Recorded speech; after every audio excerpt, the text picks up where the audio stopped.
અમદાવાદમાં શ્રેયાસ યુનિવર્સિટી દ્વારા ટ્રાફિક મુદ્દે યુવાનોના મંતવ્યો જણાવ્યા અંતરે કોલેજ પ્રવક્તાનું સ્પર્ધા આયોજન કરવામાં આવ્યું હતું. આ સ્પર્ધામાં સ્માર્ટ ટ્રાફિક અને સ્માર્ટ સિટી, ટ્રાફિક ફી અને અમદાવાદ 2030 અને Ahmedabad traffic on the move જેવા વિષયો પણ આપવામાં આવ્યા હતા.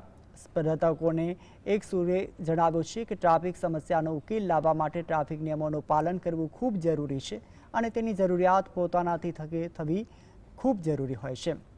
શહેરની વિવિધ કોલેજોમાંથી 19 વિદ્યાર્થીઓએ આ સ્પર્ધામાં ભાગ લીધો હતો અને વખત સ્પર્ધામાં નિર્ણાયક તરીકે યુનિવર્સિટીના સ્કૂલ ઓફ ધ પ્લાનિંગના આસિસ્ટન્ટ અને પ્રોફેસર અમૂલ શર્મા, પૂર્વ ડીઆઈજી આઈપીએસ સિદ્ધાર્થ ખત્રી અને જાણીતા ortho surgeon doctor Pravin Kanabar ઉપસ્થિત રહ્યા હતા.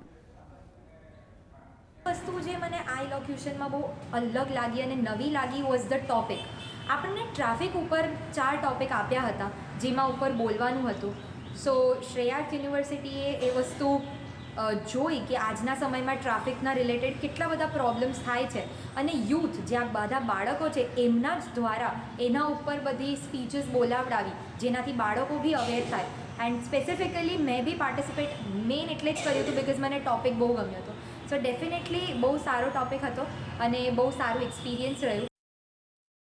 એકવાર પહેલાં કાઢ્યા બધાને ધ્રુજવા માંડે એવું તમે માનો છો, બાકી તમારી સામે તો બધા સેમ જ લોકો છે ને. એવું તમે જ્યારે કોન્ફિડન્સ આવે બીજા બી મારી સાથેના જ છે તો તમે એ તમારો જે ફિયર છે સ્ટેજ ફિયર જતો રહે છે.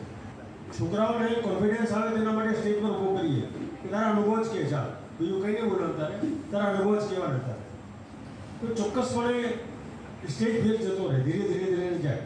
બરાબર છે. એટલે જે નથી બોલી શક્યા તો પછી તમે ઘરે ટ્રાય કરજો.